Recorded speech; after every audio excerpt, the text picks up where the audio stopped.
The first and the most powerful of the Ainur that Ilúvatar created was a spirit known as Melkor. Melkor developed ideas unlike those of the other Ainur. His feelings grew rebellious against his creator, for he wished to create sentient beings to inhabit the void, and was dissatisfied by the fact that Ilúvatar had not done so. However, Melkor could not find his flame imperishable.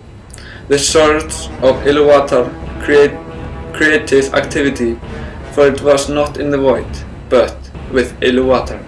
Ilúvatar and the other Ainur sang Ea into existence, Melkor decided to sing his own songs, creating some of the more unpleasant things in Arda.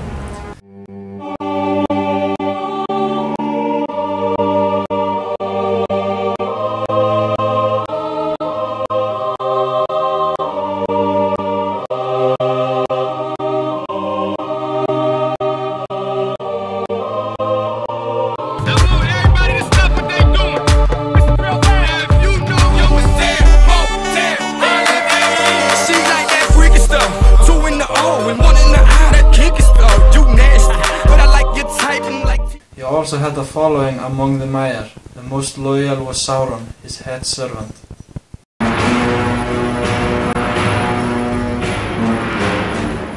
When Arda's creation was basically completed, some of the Ainur descended there to live and expand the creation. Melkor was one of them, but spent most of his time marring and distorting the creation of his heavenly brethren.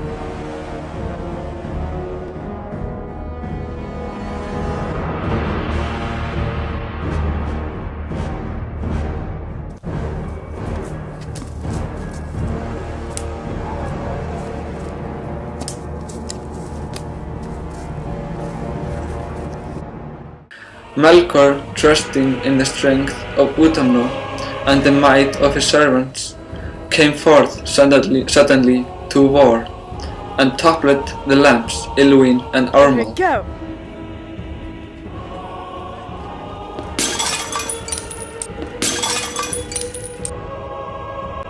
Disrupting the lands and seas and pouring flame over the earth, so that the first design were never after restored. Melkor eventually established his base in northern Arda and named it Utumno. From his evil lair, Melkor accomplished an impressive resume of evil deeds, including the destruction and corruption of the 2 lamps, the spring of Arda and 2 trees, and the theft of the Silmarils. He also bred all the monsters of Arda, including Balrogs, dragons, trolls and orcs. He spread enough lies, hatred and other evil and poisonous thoughts throughout Arda to corrupt it permanently. Melkor was captured and cast into the void during the Great Battle. Before the Third Age, he fled into the deepest mines and sued for pardon, but no one would listen to it anymore. His feet were heaven from under him, and he was cast on his face, chained.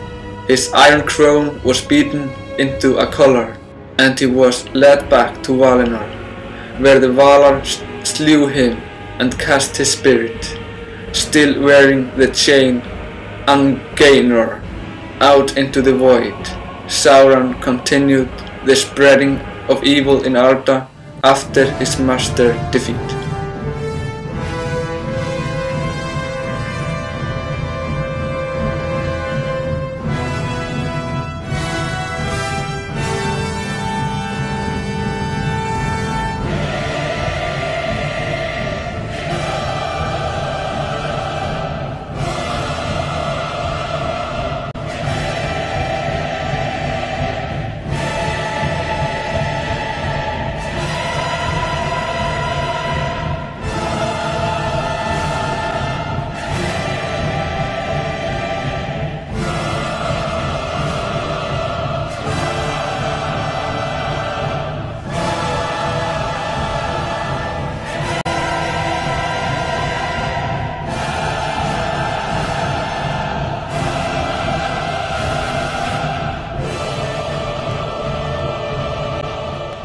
Melkor is much like Satan. Satan was called Lucifer before he rebelled against God. Also, much like Lucifer, Melkor was at the top of the heavenly hierarchy, given greater knowledge and power by the Iluvatar than the other Valar. In the early versions of Tolkien's story, Melkor was not seen as the most powerful Ainu. He is described as being equal in power to Manwë, chief of Valar in Arda.